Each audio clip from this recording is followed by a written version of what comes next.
వి gold trusted gold buyers తాకట్టులో ఉన్న బంగారాన్ని విడిపించి ఈ రోజు ఉన్న మార్కెట్ ధరకే కొనబడును. మరిన్ని వివరాలకు సంప్రదించండి 77107720.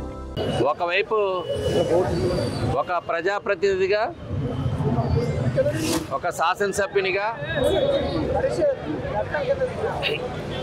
ఈ విశాఖ అభివృద్ధిలో ఏ రకమైనటువంటి అభివృద్ధి సూచిక వచ్చినా చాలా ఆనందపడేవాళ్ళు నేను ఒకడిని. ఈరోజు ప్రధాని సమక్షంలో గూగుల్తో మా నాయకుడు చంద్రబాబు నాయుడు గారు, లోకేష్ గారు ఒప్పందం చేసుకోవడం. గూగుల్ అనగానే టెక్నాలజీకి సంబంధించి ప్రపంచంలోనే ఒక దిగ్గజ సంస్థ, అందరికీ తెలిసినటువంటి సంస్థ. ఐటీలో ఒక ప్రముఖమైనటువంటి సంస్థ. ఏఐలో ఒక డేటా సెంటర్కి విశాఖపట్నంలో ఎంఓయూ చేసుకోవటం, అదొక పెద్ద ఎత్తున పెట్టుబడి రూపంలో మన రాష్ట్రానికి రావడం అయితే విశాఖ రూపురేఖలు మారుతూ ఉన్నాయి. ఎంతోమంది యువత ఎదురు చూస్తూ ఉద్యోగాల కోసం బయట రాష్ట్రాలు, బయట దేశాలు వెళ్ళేటువంటి వారికి ఈ ఉత్తరాంధ్ర ప్రాంతంలో విశాఖ వేదికగా ఈ బహుళ పెద్ద సంస్థ రావటం. ఎప్పుడు కూడా బిగినింగ్లో పెద్ద సంస్థలు రావటం వల్ల అదంతటా అదే అభివృద్ధి చెందినటువంటి నగరాలను మనం చూసాం. అటు బెంగళూరు కానివ్వండి, చెన్నై కానివ్వండి, ఢిల్లీ కానివ్వండి, లేదా ముంబై కానివ్వండి, ఇవన్నీ కూడా ముందు ఇన్వెస్టర్స్ రావడం చాలా కష్టం, దానికి ఎంతో ఎఫర్ట్స్ పెట్టాలి. ఈరోజు నారా లోకేష్ గారిని ఇక్కడ అటు కేంద్రాన్ని, ఇటు రాష్ట్రాన్ని సమన్వయం చేయడంలో, అటు సంస్థల్ని రప్పించడంలో, ఆ కోఆర్డినేషన్లో సఫలీకృతులయ్యారు. ప్రత్యేకంగా గూగులే కాదు, గతంలో వచ్చినటువంటి టీసీఎస్ కావచ్చు, కాగ్నిజెంట్ కావచ్చు, ఇటీవల కాలంలో మొన్న వచ్చే సిఫీ డేటా సెంటర్ కావచ్చు, ఇట్లాంటి సెంటర్స్ అన్నీ కూడా వైజాగ్ రావటం వల్ల వచ్చే కాలంలో హైదరాబాద్ అయితే 30 ఏళ్ళు పట్టింది ఐటీ రంగంలో హైదరాబాద్ ఎక్స్పాండ్ అయిన సిటీని చూస్తే. మాకైతే ఏమాత్రం అనుమానం లేదు, విశాఖపట్నం, ఆంధ్ర రాష్ట్రంలో విశాఖపట్నం అత్యంత అభివృద్ధి చెందినటువంటి నగరం కావడానికి 10-15 ఏళ్ళే సరిపోతాయి. అంటే ఈ వేగం చూస్తూ ఉంటే ఈ సంవత్సరం 6 నెలల్లో ఎన్నో పెట్టుబడులు ఇక్కడికి రప్పించగలిగారు, పనులు ప్రారంభించారు. అవి పూర్తిగా గ్రౌండ్ అయ్యి ఫలితాలు వచ్చే నాటికి 2029 నాటికే అవి పూర్తిగా ఎస్టాబ్లిష్ అయ్యే రకంగా అటు ల్యాండ్స్ ఐడెంటిఫై చేయటం కానివ్వండి, అవి ఇయర్ మార్క్ చేసి మళ్ళీ వాళ్ళకి ఇవ్వటం కానివ్వండి, లేకపోతే ఇతరత్ర ఏవైతే అప్రూవల్స్ కావాలో వాళ్ళకి అన్నీ కూడా సరళీకృతం చేస్తాం. పూర్తిగా 29 అప్లికేషన్స్, అంటే ఏవైతే ఈరోజు వెసులుబాటు కలిగి ఒక సింగిల్ విండో సిస్టమ్ ద్వారా అన్ని అప్రూవల్స్ కూడా ఇచ్చేటట్టుగా. జనరల్గా ఎవరైనా ఇన్వెస్టర్ రావాలంటే అప్రూవల్స్కి గవర్నమెంట్ దగ్గర చాలా సమయం పడుతుంది. సో ఆ అప్రూవల్స్లో సరళీకృతం చేసి ఉన్నటువంటి విధానాలు కానీ, పాలసీస్ని కానీ ఈరోజు 29 కొత్త పాలసీస్ తీసుకొచ్చారు ఓన్లీ ఇన్వెస్టర్స్ని అట్రాక్ట్ చేసుకోవడానికి.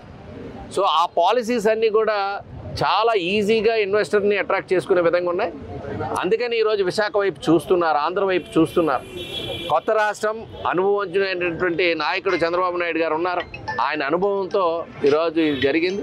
ఈరోజు విశాఖవాసిగా విశాఖ ప్రాంతం అంతా కూడా ఈరోజు అభివృద్ధి చెందుతుంది. ఒక పట్టణీకరణ అంటే ఒక మహానగరాలతో పోల్చే విధంగా ఈరోజు ఇప్పటికే లాజిస్టిక్స్ హబ్గా ఉంది, ఒకవైపు టూరిజంకి ఒక హబ్గా ఉంది, ఒక ఫైనాన్షియల్ క్యాపిటల్గా మాట్లాడుకున్నాం. ఇప్పటికే ఫార్మా కానీ ఇతరత్ర ఇండస్ట్రీస్ కూడా ఇక్కడ ఉన్నాయి. ఐటీ రంగంలో ఈ రోజు జరిగిన ఎంఓయూ డెఫినెట్గా ఒక గేమ్ చేంజర్ కాబోతుంది అనేటువంటిది మా ఉద్దేశం.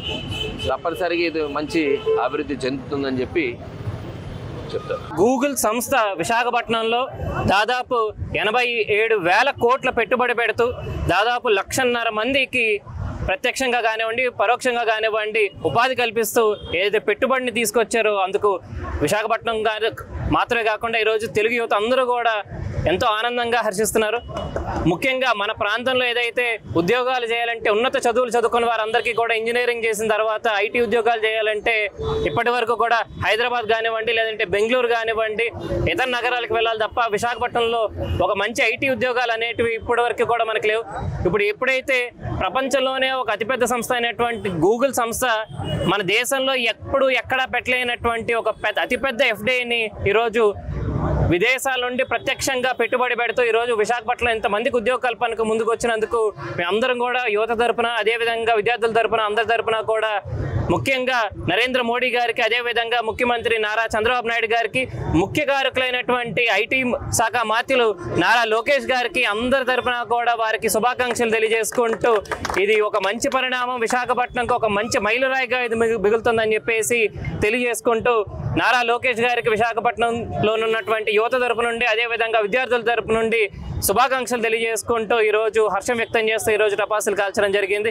మున్ముందు ఇటువంటి డేటా సెంటర్లు మరిన్ని రావాలని చెప్పేసి కోరుకుంటూ మరొక్కసారి లోకేష్ గారికి నా ధన్యవాదాలు తెలియజేసుకుంటాం. Our Honorable Prime Minister and Chief Minister and also our beloved MLA Sri Ganbabu Garu, we are so happy today that Google came to Visakhapatnam, and we are heartfelt congratulations to all of us youth, and I throw a challenge to all the youth to grow, to learn the AI and to develop many things and to grow with this massive data center Google which are Chandrababu Naidu Garu signed MOU with Google.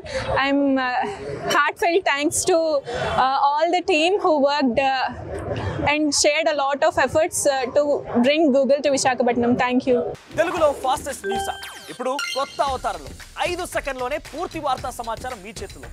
Social media trends మీ కళ్ళ ముందుకే live TV and voice search ఆప్షన్స్తో ఇప్పుడే download చేయండి. App link డిస్క్రిప్షన్లో ఉంది.